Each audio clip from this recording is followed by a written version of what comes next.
Washington Commanders at the Los Angeles Chargers. Chargers favored by 2.5. This one's Sunday at 4:25. Over under 48.5 from our friends over at FanDuel. Another fun matchup. We should get Jaden Daniels back, right? Yeah, for the Commanders. And then the Chargers coming off of their disappointing loss against the Giants, where their offensive line's been completely banged up. They're down to, it's not really third string left tackle, but kind of is. They're maybe the best or second best tackle duo in the entire NFL. Rashawn Slater and Joe Alt, both injured now. Alt should be a few weeks, I believe. But you could see the Chargers struggling last week against that Giants defensive line. Yeah, it did. That was the Chargers' offensive line is sort of in the Minnesota Vikings offensive line territory in terms of how many players they're missing, how important those players are, and the impact that it made. You would say, though, that the Giants are one of the worst teams in the NFL to have that situation in. Yes. The Washington don't have the same level of destruction on their defensive line. So you're like, well, okay, where's the line that this offensive line can survive against? Is it Washington's, or is this still going to be a problem? Yeah, I think that's a fair question. I mean, Washington's defense is, I think they're a little hit or miss for me. They're playing a ton of man coverage, which I think, that's a Dan Quinn staple these last few years. Playing a lot of man coverage, that makes them a little bit more volatile. I think that if the Chargers can protect Herbert better than they did last week, they have the receivers to create those mismatches. Quentin Johnston's still making a ton of plays. They have the receivers to make Washington pay. But the Chargers are banged up in the offensive line. Secondary, Derwin James, Tarheeb Still, they're questionable as well. So just something to keep an eye on there. Yeah. I think if the Chargers' offensive line can survive, you would like them. Like the one key thing that's happened so far is that Justin Herbert hasn't been hurt, and Justin Herbert healthy, looks like one of the best quarterbacks in the NFL.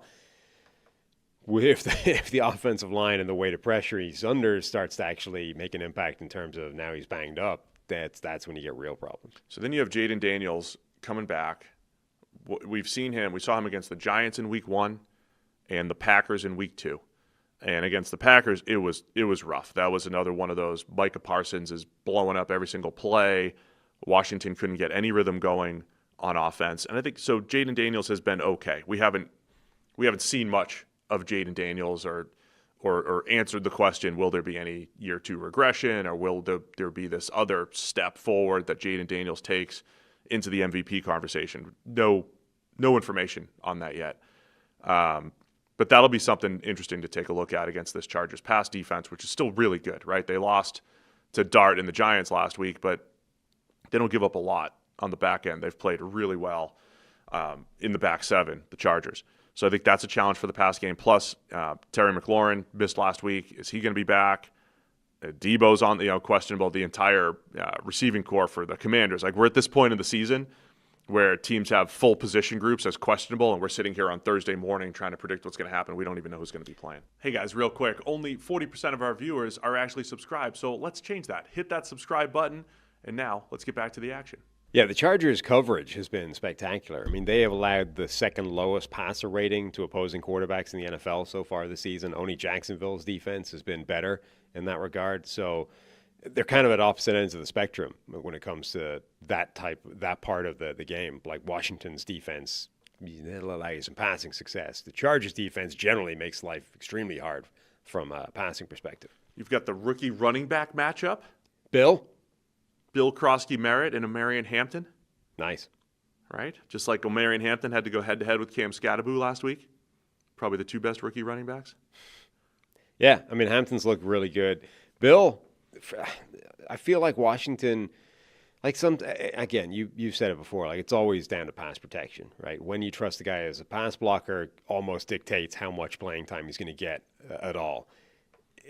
At some point, you have to just sort of look at it and say, this is by far our best running back, though. Let's just give him more workload.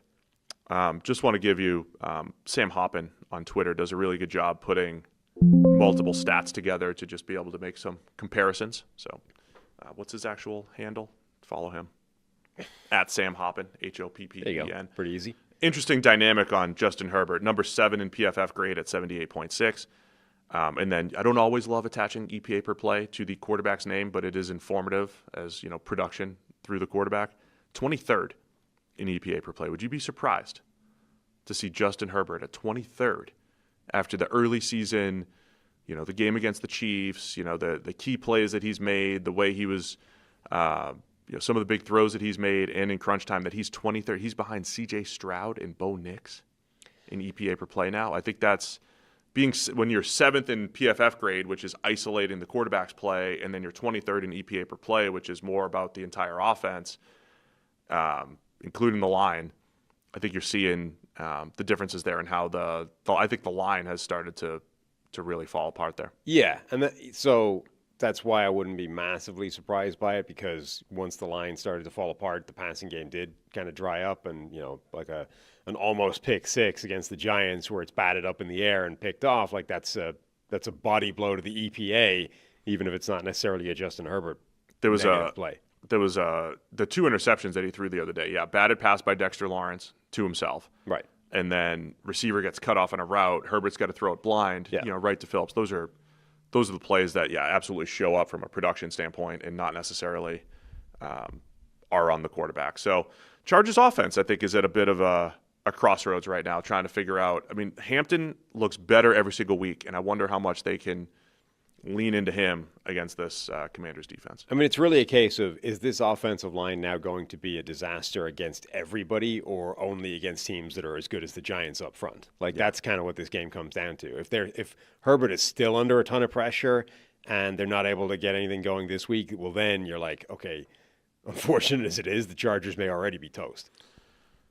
So many data points. There's one others. Hold on, we gotta get it here. Here we go. Yeah, Washington second in man coverage rate.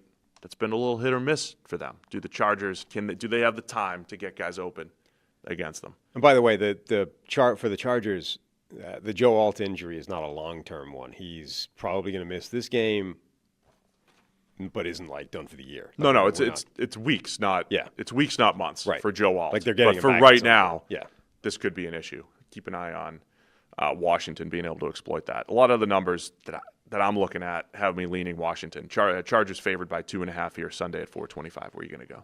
I'm going to go with the Chargers. I think Washington's defensive line, the pressure they can bring, will not be enough to do the same thing that happened to the Giants. And if that's the case, I think the Chargers are better. All right, I'll take Washington. Don't love it. I'll take Washington, as will 10-year-old Harry. Thanks for watching all the way to the end of the video. Check the Mic is live every Monday, Wednesday, and Thursday, so be sure to hit the subscribe button so you don't miss a thing. And the all-knowing algorithm is convinced you'll also like these videos, and who are we to argue?